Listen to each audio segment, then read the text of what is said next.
Hi, everyone. Welcome to the Wolfer TV, and I am Carmen Tanner Slaughter. And tonight I have a very special, wonderful, lovely, longtime friend, Erika Montgomery, here. And we are so fortunate that we get to have her pre launch event for this beautiful book, A Summer to Remember, which will be available tomorrow at all the bookstores near you. So go ahead and get your pre orders in so that it can get delivered to you, or if you feel comfortable going out, go out and grab a copy first thing tomorrow because you're going to want to read this book. You're going to want to throw it in your book bag, your tote bag for the beach. You're going to want to read it on the train, on the plane. It's just compulsive reading, I promise. So, Erika, want to Hi, give a Carmen. brief introduction. You are also, like myself, a card carrying cinephile, but you are a native New Englander, which I am not. But I do love that area. It's one of my favorite areas of the country. And Erika lives with her family in the mid Atlantic, where she teaches creative writing and watches an unspeakable amount of old movies, which I can also relate to, which we're going to talk about. But again, A Summer to Remember is her debut novel with St. Martin's Press, and it's such a beautiful book. I'm so happy that you're here with us tonight. So thank you.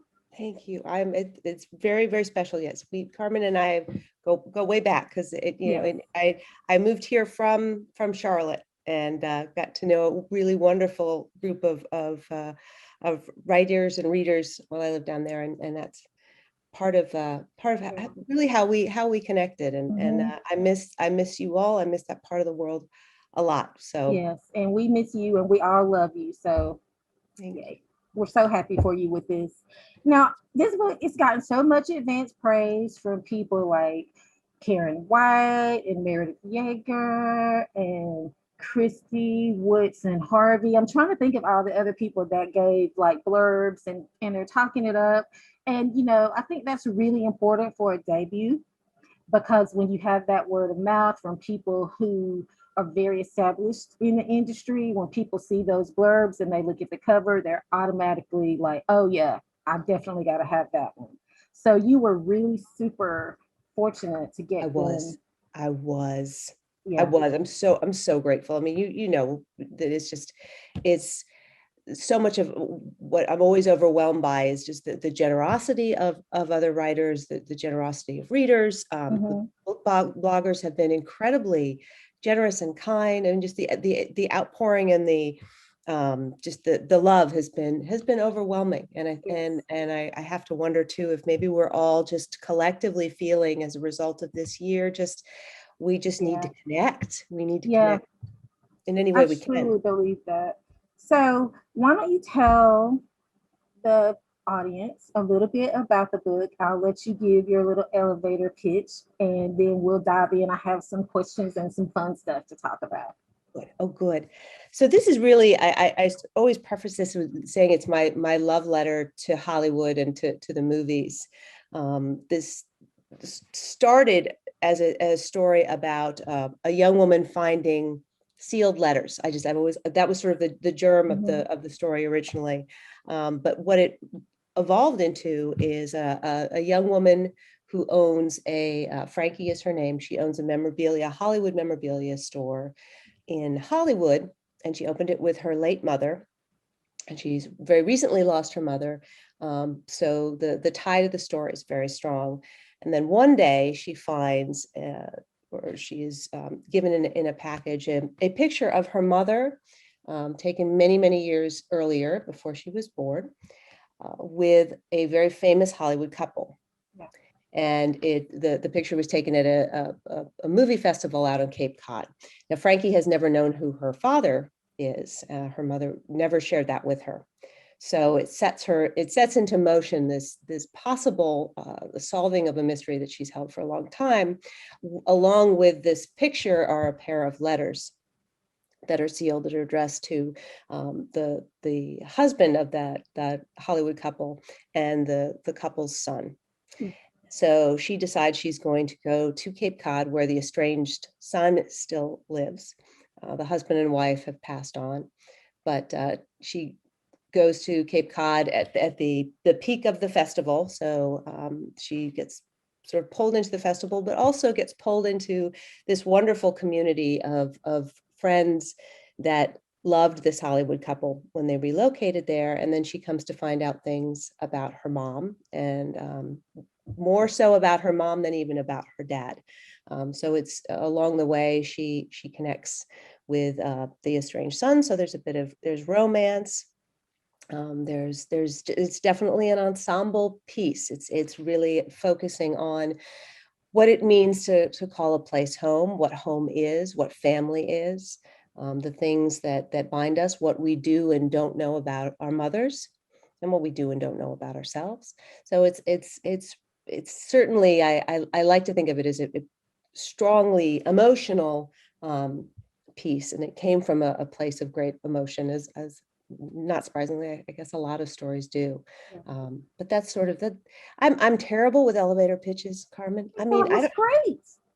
we'd have to be going up to like the 400th floor. It's That was, okay. But you were able to tell us enough to pique the interest of anyone who hasn't read it without any spoilers. okay. So No spoilers. perfect. Good.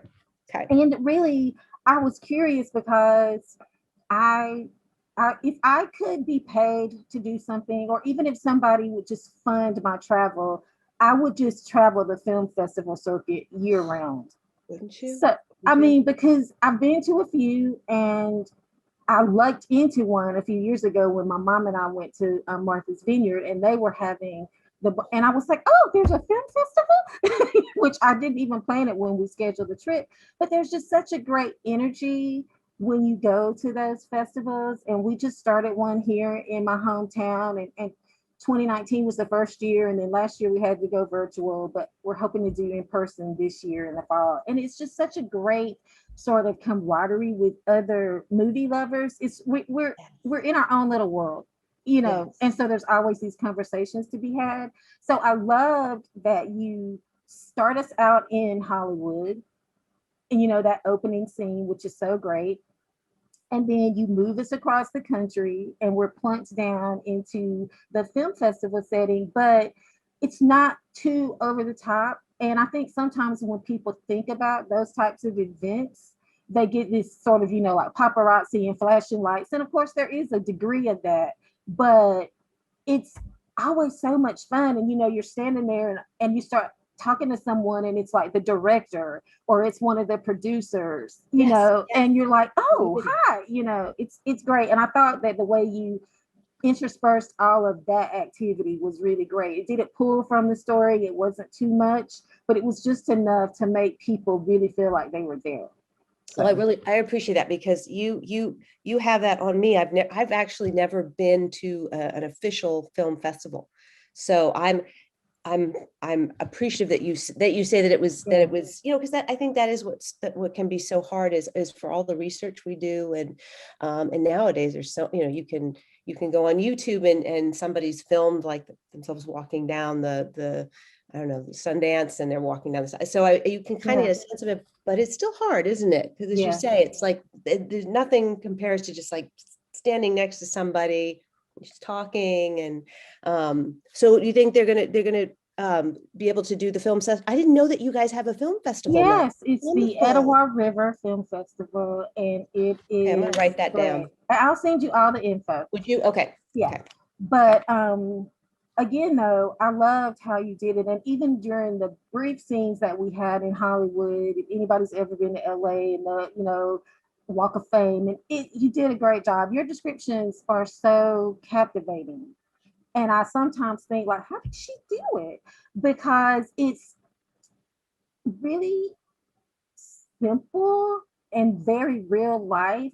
Every time I read like a chapter, or just one little, there was one section where you were describing like they were drinking wine, and the way you just described like her view of the wine in the glass and your verbs, and I was like, oh my gosh, Erika, this is amazing. Well, I know you're a fabulous writer, but I was just so impressed by the way you handled just simple things, and evoking the emotions, like the characters' emotions, like several of the things that Frankie experienced, especially with like her interaction with Gabe, and as their relationship was developing. I was like, oh, I remember that feeling. So I love that. I love that.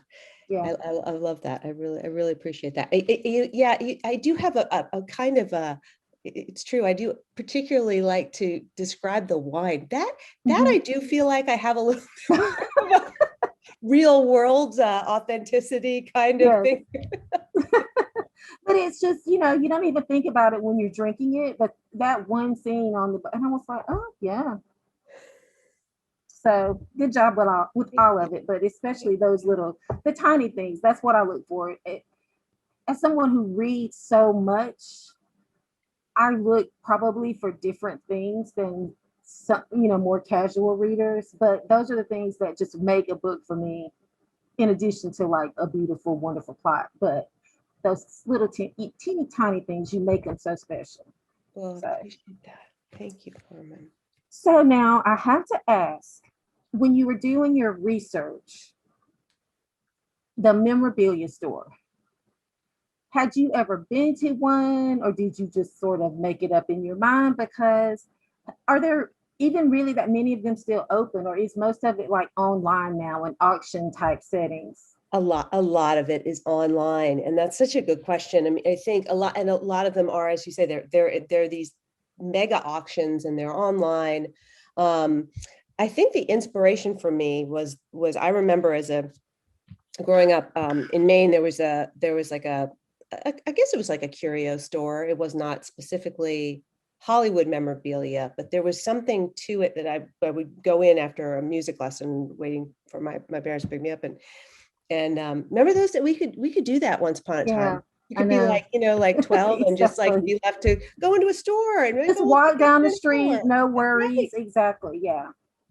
And so, and I remember just the displays. I remember just that it was all very accessible. I remember being just fascinated by the history of the pieces and the attachment to the, just the textures and and the smells and all of that.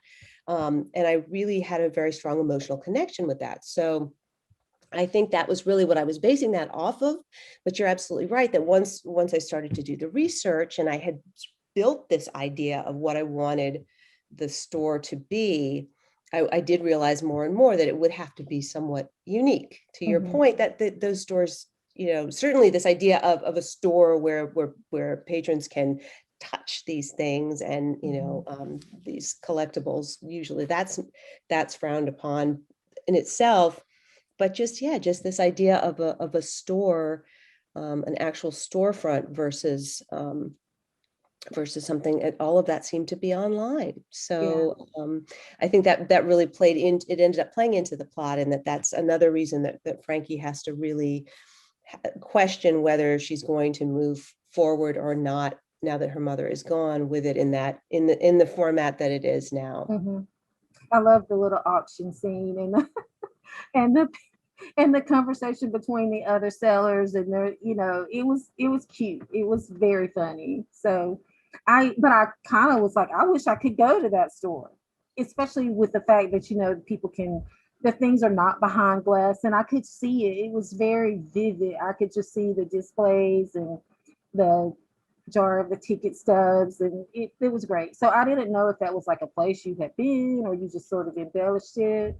It's sort of a combination, I guess. I hadn't thought Yeah. about it until we're talking about it, but really, that, like I said, that was the inspiration, was that place that I used to go to, and then just knowing how attached I am to just the idea of those collectibles. I mean, I'm sure you do the same. You see these Hmm. auctions for Oh these gosh, yes. gems that we recognize from the movies, and at the same time, it's such a curious thing, isn't it? Can you imagine having some of these things and, like, I mean, do you wear them? I guess you'd What want do to you do wear with them. them? I'm not right. I probably wouldn't fit some like the teeny tiny little dresses. Oh, yeah. No. No, right. Yeah. I mean, like, yeah, I think about like Audrey Hepburn's dress. Oh right. I Hmm. do. I Okay. did. I did purchase the I will autograph. give that. I'll give that to my, yeah. I Yeah. did purchase the autograph of an actress who was very important to me, but I had to do it through eBay, and I'll tell you about that offline. But Okay. I Okay. could only find two because she was many years in the past, and I only found two sellers, and I went with the seller who was more budget friendly. but I grabbed it because I was afraid if I didn't get it, it would be gone. And then probably nobody else in the world probably would want her autograph but me. But I did. That's the only thing I've ever purchased like that. Okay. But yeah, but Okay. I had to do it. I searched online and found it. So, And because you have an attachment to this, uh-huh. to Yeah. this actress. So I think that's sort of exactly what I was not kind of, but what I was going for, that, you know, Mm-hmm. we have these associations with either actors or movies or both. And it does, you can see how that attachment in the idea of wanting to have a piece of that, you know, it's like the preservation isn't just of the piece, but it's also of our attachment, our Yeah, emotional definitely. attachment to it. And so that kind of leads me to my next question. So there's lots of epigraphs in the book, and it's quotes from movies that we all know and love. So I was really curious if you had chosen those because those are some of your favorite movies, or if you had written the book and then you went back and put those in, because obviously they fit perfectly, but I just didn't know which came first. Yeah, no, it actually, it's a great question. They kind of came around somewhat at the same time. I started collecting them when I knew I wanted to make that a pretty central part of the story. And like I said in the beginning, that really wasn't, the movie piece wasn't necessarily the part. I mean, you know how this goes, that Yeah. you start at one story and then it becomes this whole other story. Right. So once I did decide to make that a focus of the story, I did start to gather those because I love quotes. I love quotes. Mm-hmm. I thought that would be, I mean, I love movies, I love quotes, and so I thought it would be fun to bring those in. So I started kind of collecting them, and it was really, this is a fun thing to talk about because I know you can appreciate this, that, you know, like for example, the Moonstruck quote.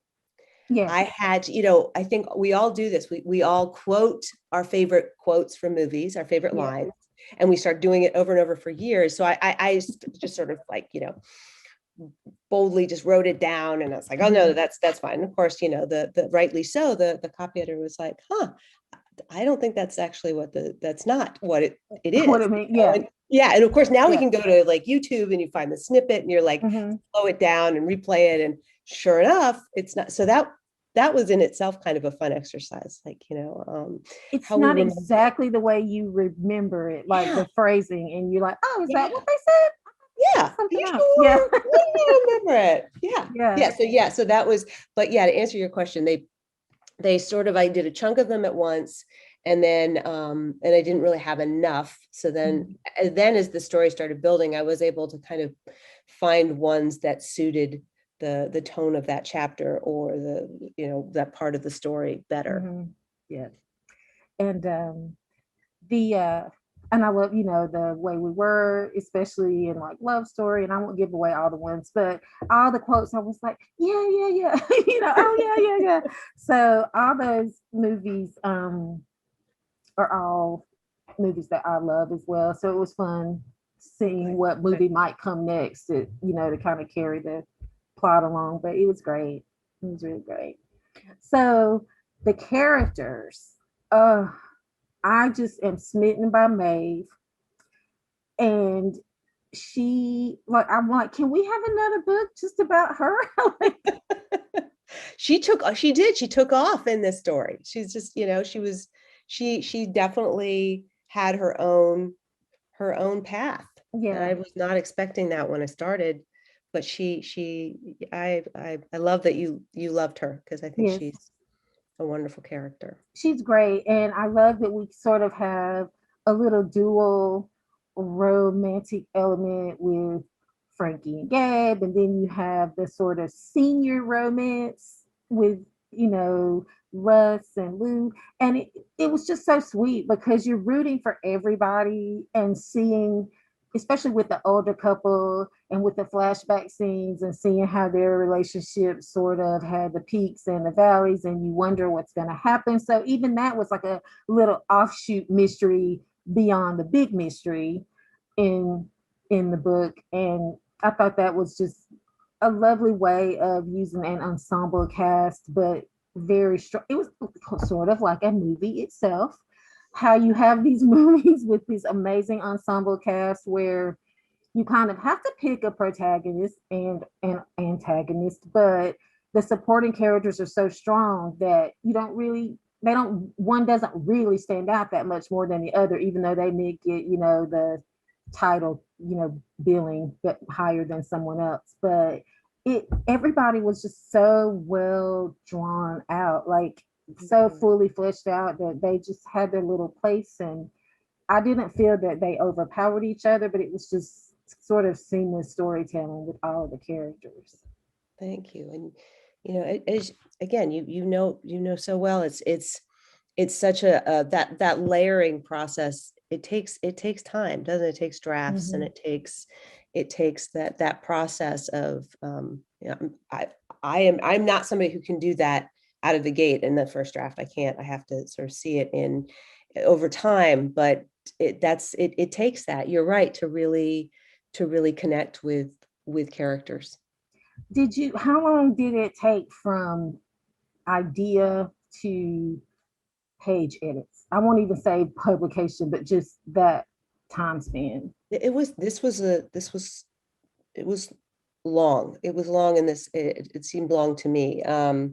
Probably about 4 years. Oh, wow. Yeah, 4 years. So yeah, I would say at least 4 years, Mhm. maybe even five, and to publication. But yeah, Yeah. yeah. So it definitely was a long process in that sense. So I'm so grateful um, that it read that way to you, that it felt Yes. there was that There that was so much attention. I could tell that you took a lot of time making sure that everything would flow and make sense, and that there would be closure.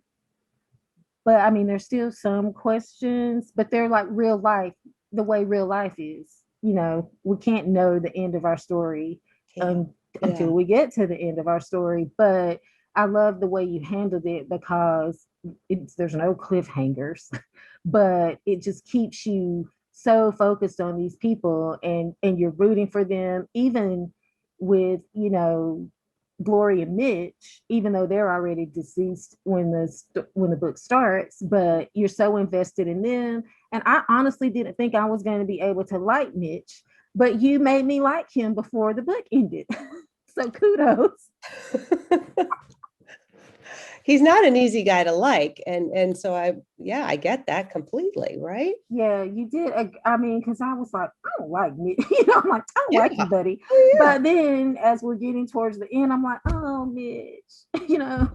So, and did you have in mind? I know you love movies so much. When you were writing, I know some authors will have like a Pinterest board or a wall board, and they have like actors in mind that sort of embody the characters. Did you do that? Or were they Yeah. like loosely based on anybody? Well, it's really fun that you asked that specifically, because I just did a blog post, and I think just posted for my book, The Movie, Mm-hmm. and where you can cast your book. And out of all of the characters, I had probably the female characters I had not casted. I cast I had always in mind, like, Kyle Chandler was going to be Mitch, Yeah. even though I don't think of him as like um, an ornery actor. I mean, I think he's very warm, but I think there's like an emotional vulnerability there, and but he has this kind of classic Hollywood good looks. And then I had imagined like Josh Hartnett for Gabe. But other than that, Oh, I didn't really have anybody. Isn't that funny? I really like had yeah. to, when I was asked to do the blog post, I was like, I had to like scroll through. Mm-hmm. So that was because usually I do think that way. And I Mm-hmm. think people do. Do you find when you read a book, do you cast the characters? I don't Not know if very often. Sometimes I do, but the thing that I will do is when a book is adapted to film, I'm very, very particular and skeptical about some of those casting decisions. I'm like, no. I'm like, have you read the book? And when I was still in the library system, we had a casting agent, and she would come in periodically and check out books because she was casting and it was very, very early when they just started like using Atlanta, Georgia. Okay. Okay. I mean, years ago. This is almost 20 plus years now. But she would come in and she'd say, I need this book because I'm casting for a movie and I want to sort of read and see what the characters look like so I can get in mind whoever we have that might be available. So I was like, that would be a fun job. But I think that some of the people who get paid to cast some of these roles don't read the book. Yeah. For sure, for sure. And then it was funny you should say that too, because it's like it got me thinking in sort of this idea of like to bring it back to that ensemble idea. Like obviously, when you're casting a cast, like a group, like visually, you have to they have to mesh in a way that they don't have to on the page, because you know what, people will, for the most part, decide what they look like. Yeah. So that part was kind of interesting too. So Yeah. I just wondered because I did think that as someone who loves movies, that maybe that was like a built-in thing for you. But you so think so, wouldn't you? I know, yeah, especially for a book like this. yeah. It really, I was like, God, I really, I mean, I'm trying to think who was the character that really, yeah, I think Maeve was the hardest one to Hmm. cast. So I know you'll have to tell me if you think, I will. or I'll don't, email you. or I don't even want to spoil it. If you Okay. don't even look at my cast list, you might No, be I'm like, gonna look at it. My book, the movie. I like when people do that blog. So yes, okay, I do. I want to know who you ended up okay, good, picking, good. especially for the women. I was trying to think just while we're sitting here talking, and I never really came up with anybody. And I started thinking that I would have to look at some of my favorite actors to see which ones. But when you said Kyle Chandler, I could totally see him Okay. as Mitch. Yeah. And I'm really thinking about Russ because I love that character. Yes, yes. And I actually really like who I came up with for Russ. Mhm. Yes, I think, should I tell you? Yeah, just tell me that one. Okay, David Strathairn. Perfect. Perfect. Yes, was I know Oh, I that one love was like, him. oh yes, that's it. Yes. And the hair. Oh, definitely. Yes, perfect. Soft spoke. Okay, Yes, good. Okay, good. definitely. Okay, okay, good. So, let me see. I'm making sure we're good on time. So we see. I knew talking to you, I would run out of I time. know. Well, I know. I think we're staying on topic pretty well for us. I know, I'm pretty but impressed. yeah, but still, I was like, look at it, it's already 7:30. So, excuse me. Um, the themes of power of memory and finding home. You did such a great job Thank you. Thank you. because it wasn't very. It was emotional. I gotta get some water. It Yeah, was yeah. emotional, but it was smooth. It was so smooth. Thank you for that. Thank you for that. And I love that you didn't put them through too many changes. Mm.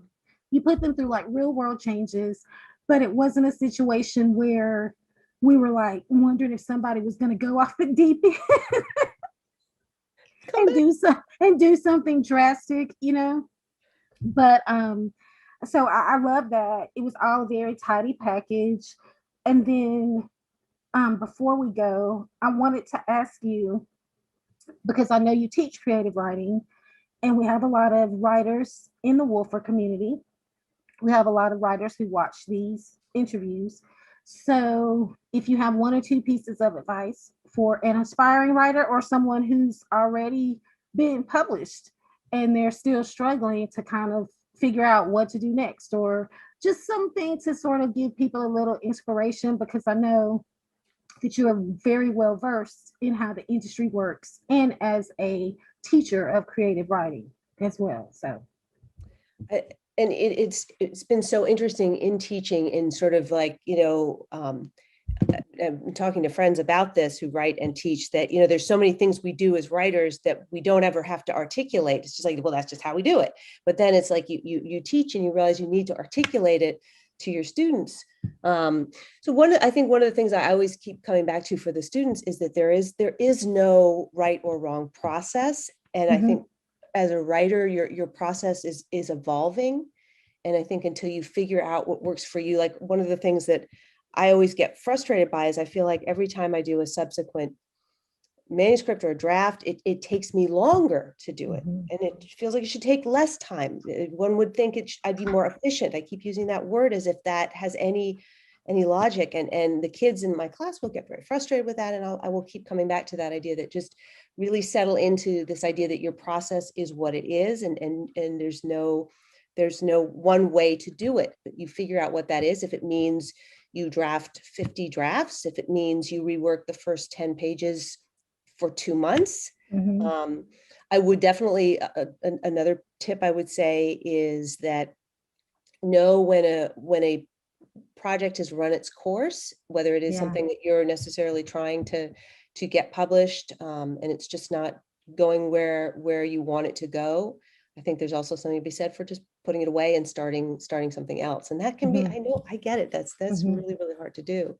But also for people who are writing and certainly trying to submit to agents or editors, and this was definitely something I did not do enough of early on, was to know that, to take the time to make sure a piece is polished. Yeah. Because it is so exciting when you finish that draft. You're just like, I just have to get it out there. Yeah. And then you realize, it's not quite ready. Yeah. So being patient. I think patience is, and again, I'm the least patient person, but it's going to take what it's going to take. And obviously it for some people it may not take a long time, but for most of us, it takes a really long time. And settling into that, I think is of benefit, because it gives you the grace to say, okay, I'm only going to get stronger as a writer the more time I spend with this manuscript. So that would probably be another tip, or just piece of advice. But definitely to be very kind with yourself in terms of what that process is. Don't make those comparisons, which is so easy to do. That, why is it Mhm. taking me so long to work through this, and certainly finding, I think that's another thing that takes a long time for us, I think, is finding what we write best. And because everyone's Yeah. always saying, oh, write the book you'd want to read, or the story you'd want to Mhm. read. But I know for a fact, I love to read a lot of stories that I know I could That never you would have write. ever, yeah. So, And I've tried, and it's like, oh, this is terrible. So yeah. that was just like a jumble of that I don't even know No, that that that was answers your perfect. question at all. I'm No, sorry. you did, because I think that's what people really need to hear, is especially the being patient with yourself and taking the time with it, and not feeling so rushed to have something published, but to take your time with it and be gentle with the manuscript and yourself. And then when you finally are ready to, give that baby over to somebody to babysit for you, you Yes. know, Yeah. Yeah. It was a great um, analogy. Yeah. just but just don't push it. And I know a lot of people sort of write with the trends, or they try to write with the trends. And Yep. I think that it is a disservice to yourself as a writer, because by the time you go through that publication process, the trend is already changing. Oh, So absolutely. just Absolutely. write the book that you want to write, and Yes. don't worry about it. Just Absolutely. and it's hard to say that. It's hard when it's a story that someone's passionate about, and they want to get it out there for the world to see. But I loved that advice that you gave, because you want to make sure that it's done well. And then when it's time, I'm a believer in like the universe and timing and all those things. Me So too. it's not like don't do the hard work, but don't have this expectation that puts a lot of pressure on you. Just your time will come. That story that you feel like you must write, even if it's just for you, Yeah. and even if it never gets published, you wrote it. Yep. So I think a lot of people build this idea about, if I'm not published, I'm not a writer. And I don't think that's true at all. Not, yep. And all the time, people always sort of, say that. They'll introduce themselves and say, I'm not really a writer. And I Mm-hmm. always say, well, do you write? Well, Mm-hmm. then you're a writer. I mean, it seems very clear to me that if you write, you're a writer. It's not like you have to check off all these boxes. Yeah. If you write, you're a writer. Yeah. So I think our time is about up. I had one last question. If you Okay. were working on something else, or if you're just taking a little bit of time to enjoy this book.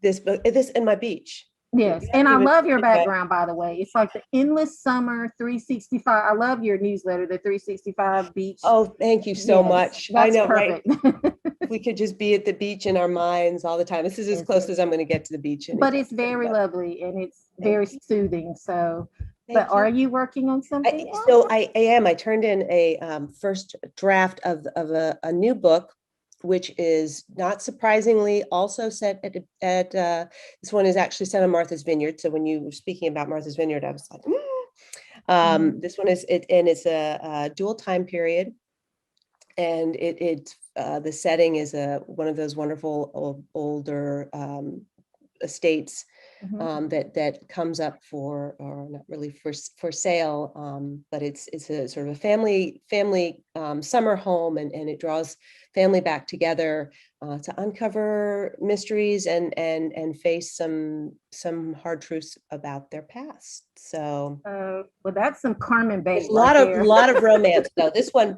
does have a lot of romance, probably even more than a summer to remember. So I'm Oh, I'm wow. either like making that's either a plus or a dependent, but I want full disclosure.